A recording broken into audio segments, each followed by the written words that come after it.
আসলে ক্লান্ত জাতি হিসেবে, আমি ব্যক্তিগতভাবে বাংলাদেশের একজন নাগরিক হিসেবে আমার এখন সত্যিই খুব ক্লান্ত লাগে। দেখুন, কিন্তু আমরা দেখলাম সরকার খুব কড়া ভাষায় বিবৃতি দিল তার একদিন পরে। মানে হোয়াট ডাজ ইট মিন? আপনি কি জনগণের সঙ্গে মকারি করেন? হঠাৎ করেই ট্রাম্পের এই সরকার রাষ্ট্র ক্ষমতায় আসার পর ডক্টর ইউনূস এবং ট্রাম্প সরকারের মধ্যে কেমিস্ট্রিটা কিন্তু পজিটিভ ছিল, এখনো এক ধরনের পজিটিভ আছে, বাট বাদ সাধছে আরেক জায়গা থেকে। সিনার মেয়ে সাইমা ওয়াজিদ পুতুলকে নিয়ে সামনে আসছে চাঞ্চল্যকর তথ্য। কি সেই প্রতারণা, জানাচ্ছেন ইশতিয়াক হোসেন।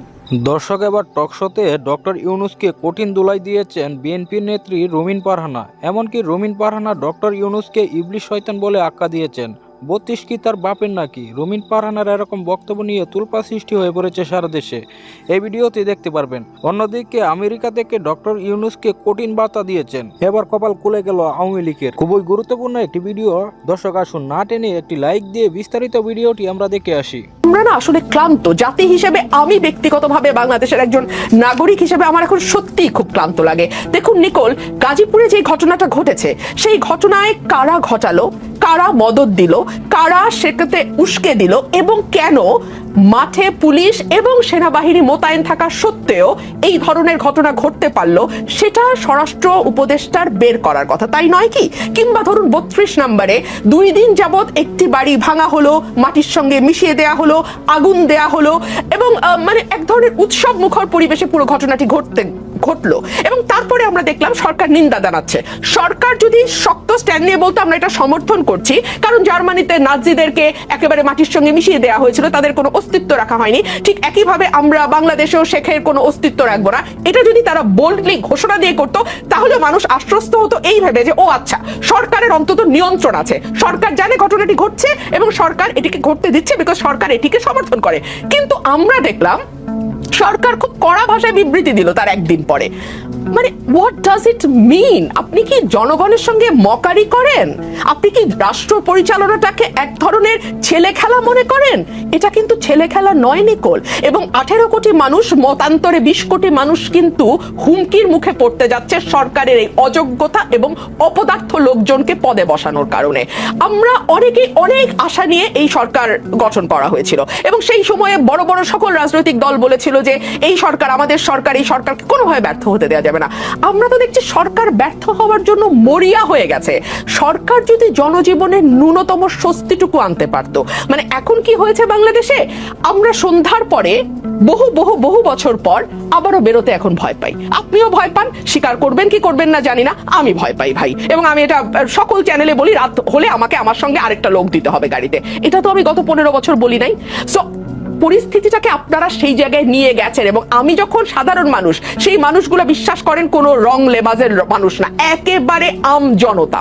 আপনার প্রোগ্রামের যে হেডলাইন, সেই হেডলাইনের মানুষজনের সঙ্গে আমি যখন কথা বলি, তারা আমাকে গলা নিচু করে একটা কথা বলে, ভাই তাড়াতাড়ি নির্বাচনের ব্যবস্থা করেন, তাড়াতাড়ি একটা নির্বাচনের ব্যবস্থা করেন। কোন দিকে যাচ্ছে বাংলাদেশ?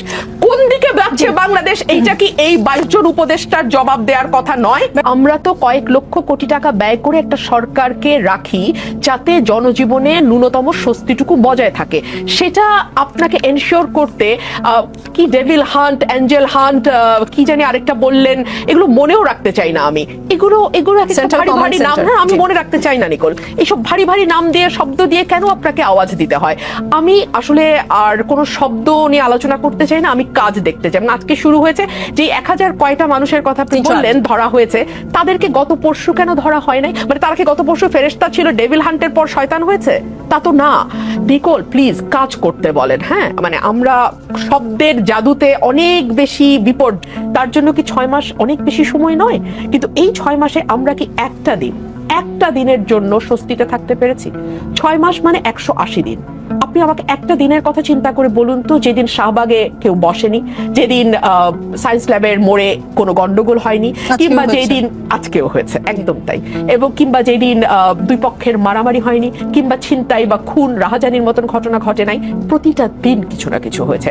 সুতরাং এই যে পরিস্থিতি কিছুতেই শান্ত না হওয়া, এবং কিছুটা শান্ত হলেই আবার ইচ্ছেকৃতভাবে পরিস্থিতিতে একটা শক্ত ঝাঁকি দেওয়ার চেষ্টা, চেষ্টা, এটা কি আপনার খুব নর্মাল মনে হয় একজন রাজনৈতিক কর্মী হিসেবে? এবং আমাদের রাজনীতি তো আসলে খুবই অনিশ্চিত, পশ্চিমের রাজনীতির মতো নয় যে একটা নির্দিষ্ট মেয়াদের পর পর চমৎকার একটি ভোট হবে এবং মানুষ যাকে পছন্দ করবে সেই গিয়ে রাষ্ট্র পরিচালনার দায়িত্বভার গ্রহণ করবে। আমাদের রাজনীতি মসৃণ নয়, আমাদের রাজনীতি ভীষণ অনিশ্চিত, ভীষণ উঁচু নিচু এবড়ো খেবড়ো আমাদের রাজনীতির পথ। সুতরাং এই ধরনের আশঙ্কা করাকে আমি অমূলক তো বলতে পারি না। আপনি দেখুন, শেখ হাসিনার বক্তব্য নিয়ে সরকার কিন্তু বেশ শক্তভাবে ভারতকে জানিয়েছিল যে উনি ভারতে থাকতে পারেন, কিন্তু ভারতে বসে উনি বাংলাদেশে অস্থিতিশীল হয় এমন কোনো কথা বলতে পারবেন না, বা পাবলিক স্পিকিং এ উনি যেতে পারবেন না। কিন্তু হাসিনা ধারাবাহিকভাবে কথা বলে যাচ্ছেন এবং লাস্টলি উনি যখন 32 নম্বর ভাঙার আগের রাতে, মানে আগের রাত তো ঠিক না, রাত সন্ধ্যা 7টা থেকেই 32 নম্বর ভাঙা শুরু হয়েছে, রাত 9টার দিকে উনি বক্তব্য দিয়েছেন এবং সেই বক্তব্য যথেষ্ট উস্কানিমূলক বক্তব্য।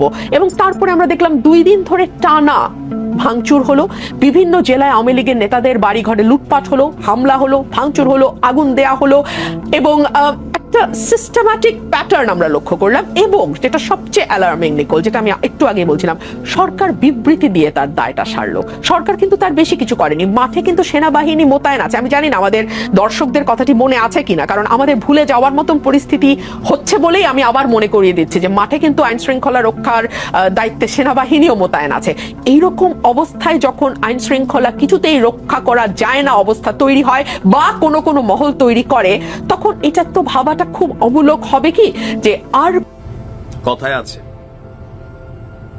পুলিশের সাথে বন্ধুত্ব এবং শত্রুতা দুইটাই বিপজ্জনক। যদিও আমাদের সংবিধানে লেখা আছে, বা পুলিশের গঠনতন্ত্রের সংবিধান আছে কিনা জানি না, সরি, যে পুলিশ হচ্ছে মানুষের জনগণের বন্ধু। আচ্ছা যাই হোক, এখন আমরা বন্ধুদের দেখছি, আবার বেশি বন্ধু হয়ে গেলে কি হয়, আইন শৃঙ্খলা পরিস্থিতি খারাপ হয়ে যায়। তবে আমাদের আলোচনার টপিক হচ্ছে আমেরিকার নিয়ে। কথায় আছে আমেরিকার মতন দেশ যদি কারো বন্ধু হয় তাও মানে বিপদ আছে, শত্রু হলে তো মানে একদম অবস্থা কাহিল হয়ে যাবে। হঠাৎ করেই ট্রাম্পের এই সরকার রাষ্ট্র ক্ষমতায় আসার পর ডক্টর ইউনুস এবং ট্রাম্প সরকারের মধ্যে কেমিস্ট্রিটা কিন্তু পজিটিভ ছিল, এখনো এক ধরনের পজিটিভ আছে, বাট বাদশাচ্ছে আরেক জায়গা থেকে। আপনাদের খেয়াল আছে নিশ্চয়ই, আওয়ামী লীগের সময় আমাদের আইন শৃঙ্খলা বাহিনী র্যাব এবং কয়েকজন কর্মকর্তার বিরুদ্ধে একটা স্যাংশন আসছিল। কই থেকে আসছিল? মানবাধিকার দিবসে। কেন? তাদের দ্বারা অনেক মানবাধিকার লঙ্ঘন হয়েছে, রাইট? Okay fine. এখন সেই কোম্পানি, মানে সেই গ্রুপ যেটার নাম হচ্ছে হিউম্যান রাইটস ওয়াচ, বুঝতে পারছেন, আন্তর্জাতিক মানবাধিকার সংস্থা, আমেরিকা থেকে ডক্টর ইউনুস সরকারের কাছে একটা বার্তা বাড়াইছে। বার্তাটা কি? যে গেল 48 বা 60 ঘন্টা যাবত যে বুলডোজার ঝড়টা গেল, আইনের দৃষ্টিতে এটা কি লিগ্যাল না ইলিগ্যাল? ইলিগ্যাল আইনের দৃষ্টিতে। তবে যারা বিপ্লবী তারা বলছেন যে একটা সরকার পতনের পর যা ঘটবে সবটাই লিগ্যাল, ওই সরকারের সাথে যা ঘটবে। আচ্ছা, এখন আন্তর্জাতিক মানবাধিকার সংস্থা বলছে নো, আওয়ামী লীগের বিরুদ্ধে জনতার ক্ষোভ ন্যায্য। আন্তর্জাতিক মানবাধিকার সংস্থা বলছে আওয়ামী লীগ যা করছে ক্ষোভটা ন্যায্য, কিন্তু এই যে আইনের লঙ্ঘন করে তাদের বাড়িঘর ভাঙা হলো সেটাও তো অন্যায্য। পেছটা বোঝেন নাই, আসুন মূল ঘটনায় যাচ্ছি।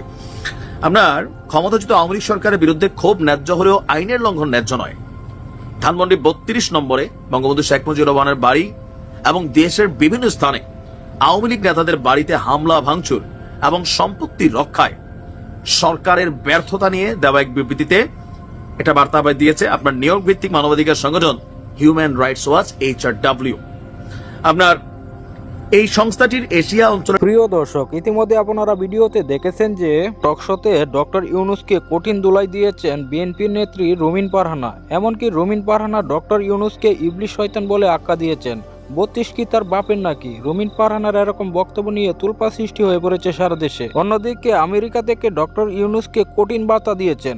দর্শক, এই সম্পূর্ণ ভিডিওটি আপনারা দেখলেন। এ বিষয়ে আপনার কি মতামত অবশ্যই কমেন্টেই জানাবেন। আর প্রতিনিয়ত এরকম আপডেট নতুন নতুন নিউজ পেতে আমার চ্যানেলটাকে সাবস্ক্রাইব করে পাশে থাকা বেল আইকনটি বাজিয়ে দিবেন। এই মুহূর্তে বিদায় নিচ্ছি, দেখা হবে পরবর্তী কোনো ভিডিওতে। সেই পর্যন্ত ভালো থাকুন, সুস্থ থাকুন। আসসালামু আলাইকুম রহমতুল্লাহ।